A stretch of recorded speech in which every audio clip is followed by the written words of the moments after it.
Welcome to Speed Round Sunday on the Parenting Roundabout podcast, where we share a mini episode from our past for your weekend listening pleasure. We'll be back tomorrow with a brand new episode. So today's topic is kind of approaches to life, let's just say. Our first would you rather is, would you rather take your time or would you rather jump right in? I would say for myself, I would rather jump right in, but I never do. I totally do not. I wish I was the kind of person who could jump right in and not agonize over every possible terrible thing. So that's sort of an existential would you rather for me. Nicole, which would you rather do? Jump right in or take my time? Yeah. That's hard. Sometimes I just want to get it over and done with. Probably meaning, I think I'm leaning more towards that. That's true. Like just sort of the rip the Band-Aid off rip thing. the Band-Aid off, get it over and done with. Because I'll just stress, right? Like I'll just stress about the whole thing. So yeah. That sounds like a good approach.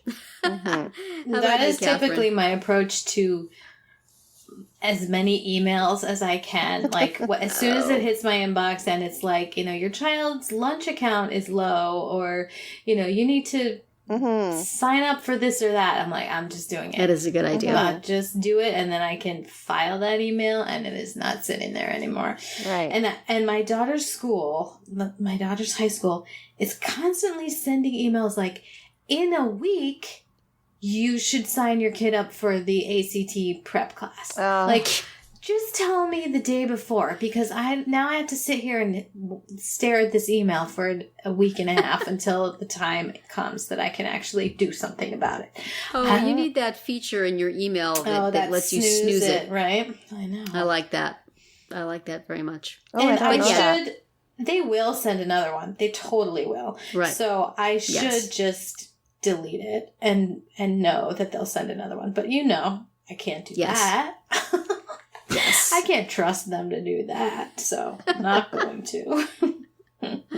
Well, this sort of fits into the next one, which would you rather plan for the future or plan the future or be surprised?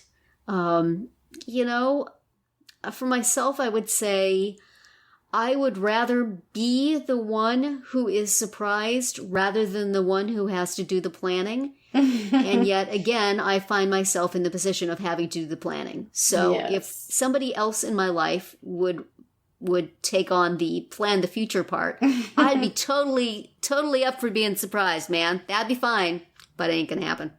How about you, Catherine? Do you find yourself in the same boat? Yeah, I think I don't even attempt to say that I could be surprised. I would like to plan. I will say on things like when I was pregnant and most people would say, I need to know, if I'm having a boy or girl, I need to plan. And on those occasions, I wanted to be surprised. Mm-hmm. But for most everything else, I think I prefer to be able to plan. Yes. How about you, Nicole? Planner. Which side do you come down on? You're a planner? Yeah. And happy to be? Yeah, it makes me too anxious to rely on somebody else or chance. Yeah, I don't like not being in control of that. Unless, of course, I have to plan for 60 people to go to Disney or something. Forget that. Oh my gosh. But for my own future and my own world, I want to be in charge of it. I would rather. Yeah. I'm trying to be more spontaneous, but it ain't working. All right. Our next one is, would you rather laugh or be sensible? Are those mutually exclusive things? I'm very sad if that is the case. Yeah. Because I know what I do, not necessarily what I would rather do, but for sure what I do am sensible. Yeah. Well, I like to laugh. I like to laugh, but I don't know how they mean that. The anonymous Instagram list you saw, how Mr. or Mrs. Anonymous meant that. Right. But I would like to think that you could do both. Yeah. Me too. Does sensible mean being humorless in this context? I guess that's what they're trying to I like argue. to laugh. I like to make fun of stuff, especially myself. Right. And but I don't think that makes me not sensible. What do you think, Nicole? Well, I grew up in a house where everything had to be sensible.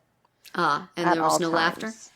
Not a lot. This is sounding like I'm like hearing sad violin in the background as we're talking about this. Well, no, because then that's actually why I married my husband. I mean, of course, for other reasons, but honestly, because he was sensible, or because he laughs. He makes me laugh so much. It's like every day there's, it just makes me laugh. I mean, he wakes up and he's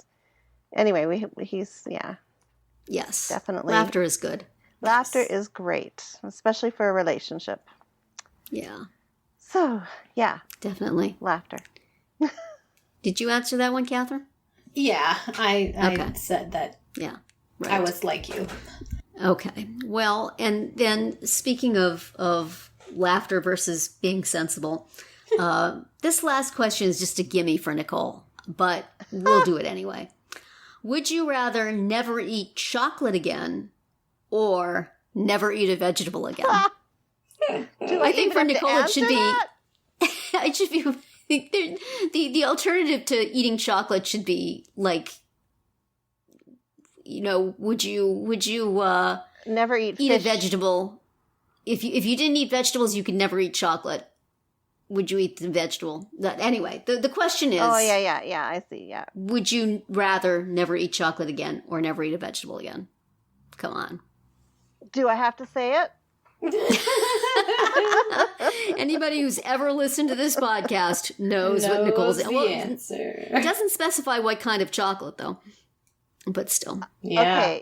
Okay, I would never eat... There's a lot of chocolate you would never eat again. Eat dark chocolate. There's that caveat again. Yes. Right. But I thought you liked dark chocolate. I hate dark chocolate. She doesn't like American chocolate. Yes. Don't get me started. Yeah. It's American chocolate. Other than Reese's Peanut Butter Cup. That's the only good thing to come out of America. All right. I will be defending the honor of Snickers at another time. But Catherine, what do you say to that choice? Since we know Nicole doesn't eat vegetables now, so it really doesn't, she's really not qualified to answer. No. Well, and this kind of goes back to the being sensible question, but yeah. I mean, I have to say that there are times when I crave vegetables. There really are. I mean, if I have too much, if I just don't have any, if I'm traveling or whatever, if there's, for whatever reason, I don't eat many vegetables for a while, I will start to feel like I really need some. Yeah. So, and I don't necessarily get that for chocolate. I mean, if it were sugar, like anything sweet, then I might have to choose the sweets. But I think for specifically chocolate, I could probably survive. Yeah, I feel like vegetables are a broader category, and that chocolate is just one entry in a category. So therefore, I would say I would rather never eat chocolate again than never eat vegetables again. Hello? But I would be very sad. No, I mean, you have white chocolate, you have milk chocolate, you have dark chocolate, you have chocolate with peanuts and caramel, and you have chocolate. You have cake, butter. you have candy, you have cookies, brownies. Cheesecake. Come on, you're taking out a whole bunch of food there by not eating chocolate anymore. I'm not saying I would be happy about it, but I'm just saying that if that was the choice. Exactly. And, I wanted to live for a fair amount of time. That is true. I'd probably want to go with veggies.